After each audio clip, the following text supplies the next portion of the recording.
Assalamualaikum warahmatullahi wabarakatuh. Perkenalkan, nama saya Rafika Aprilia Maharani dengan NIM 444321013. Di sini saya akan memaparkan seminar usulan penelitian saya berjudul Aktivitas Antioksidan Hidrolisat Protein Kecap Ikan Kuniran Upenus sulfureus.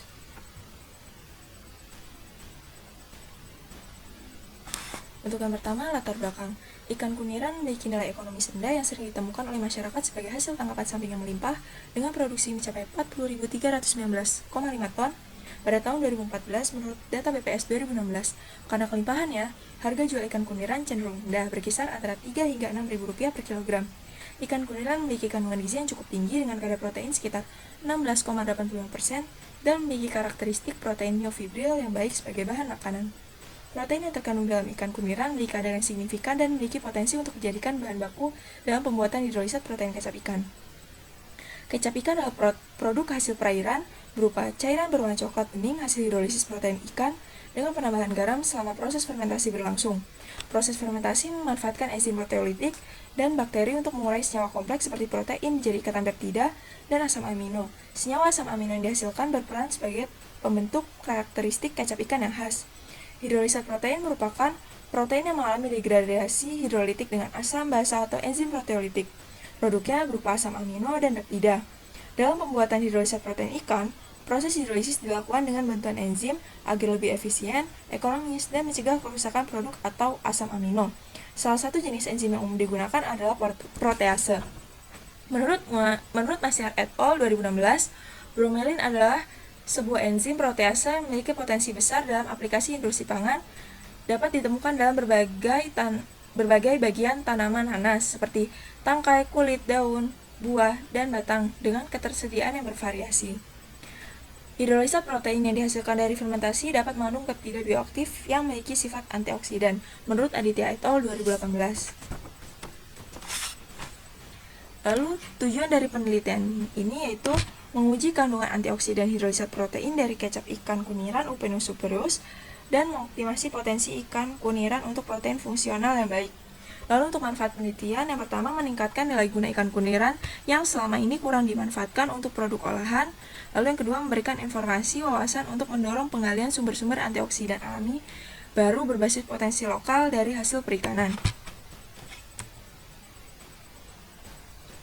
Lalu di sini ada penelitian terdahulu, yaitu penelitian Balada 2018 dengan judul Aktivitas Antioksidan Hidrolisat Protein Daging Ikan Kuniran Hasil Fermentasi Lactobacillus plantarum SK5 dengan hasil penggunaan Lactobacillus plantarum SK5 dengan konsentrasi 5%, 10%, dan 15%.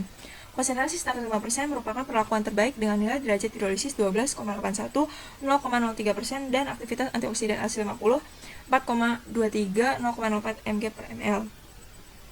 Lalu ada penelitian Aditya et al. 2018 dengan judul Aktivitas Antioksidan dan Antibakteri Hidrolisat Protein Hasil Fermentasi Telur Ikan Cakalang. Didapatkan hasil aktivitas antioksidan dari hidrolisat protein perlakuan Fs dan FSL mengalami penurunan seiring bertambahnya waktu fermentasi. Aktivitas antioksidan perlakuan Fl tidak mengalami peningkatan setelah fermentasi. Lalu penelitian Winoer 2019 dengan judul Aktivitas Antioksidan Hasil Hidrolisis Protein Ikan Bibisan menggunakan kombinasi enzim miduri dan papain. Didapatkan hasil pengujian antioksidan menggunakan metode DPPH memiliki hasil tertinggi pada sampel 80%, B 20% P, dan pada metode reducing power memiliki nilai penghambat radikal bebas tertinggi pada sampel 80% B, 20% P. Lalu penelitian Octaviani et al. 2019 dengan judul Pemanfaatan limbah nanas pada pembuatan kecap ikan lele dengan variasi lama fermentasi. Didapatkan hasil kecap ikan yang cukup disukai oleh konsumen adalah kecap ikan dengan perlakuan lama fermentasi 10 hari dan rasio daging lele dan limbah nanas 10%. Lalu untuk metodologi penelitian, metode jenis penelitian ini menggunakan metode eksperimental laboratorium dengan waktu penelitian yang akan dilaksanakan pada bulan Januari hingga Februari 2025. Untuk lokasi penelitian, pembuatan hidrolisat kecap ikan, pengujian antioksidan DPPH akan dilaksanakan di Laboratorium Teknologi Pengolahan Hasil Perairan, Program Studi Ilmu Perikanan, Fakultas Pertanian, Universitas Sulan Ageng Tirtayasa. Lalu untuk pengujian analisis kadar protein, perhitungan total mikroba dan BAL, perhitungan derajat hidrolisis akan dilakukan di Laboratorium Departemen Ilmu dan Teknologi Pangan Institut Pertanian Bogor. Lalu untuk alat dan bahan yang akan digunakan, untuk alat pisau, timbangan atletik, sentrifuge, wadah tertutup, gelas kimia, gelas ukur, cawan petri, pipet tetes, Erlenmeyer, labu ukur, pipet volume, blender, saringan, rak tabung reaksi, kompor, panci, kukusan, spektrofotometer, autoclave, inkubator, pH meter, saringan, waterbath, dan vortex. Dan bahan yang akan digunakan yaitu ikan kuniran, buah nanas, garam, aqua, DPPH, asam askorbat, dan metanol. Lalu untuk rancangan penelitian, yaitu menggunakan rancangan acak lengkap dengan satu faktor, yaitu perbedaan konsentrasi ekstrak nanas, masing-masing perlakuan diulang 2 kali.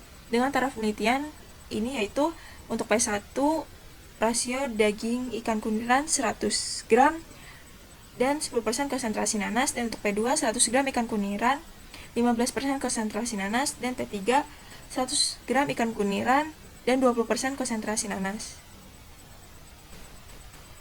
Untuk prosedur penelitian preparasi nanas mengacu pada prosedur Siahaan et al. 2017 dengan modifikasi.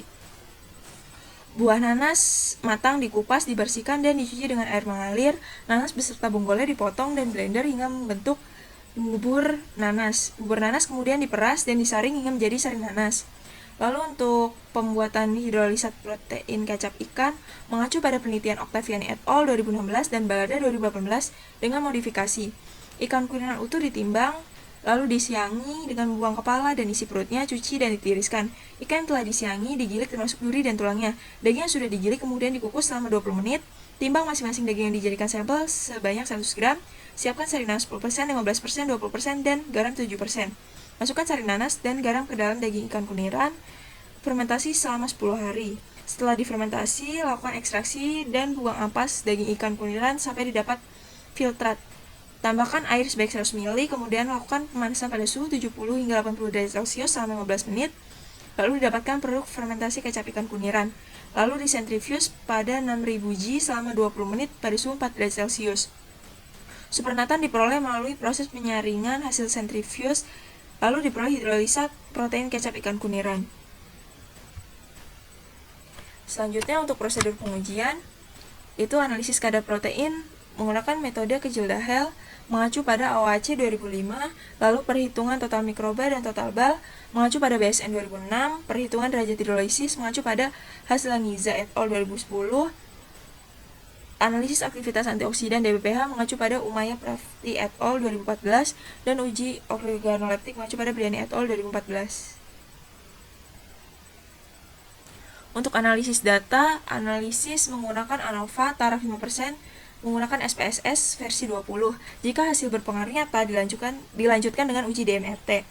Lalu, untuk uji organoleptik dianalisis dengan Kruskal-Wallis. Jika hasil berbeda nyata dilanjutkan dengan uji Mann-Whitney. Lalu keseluruhan data hasil analisis disajikan secara deskriptif komparatif.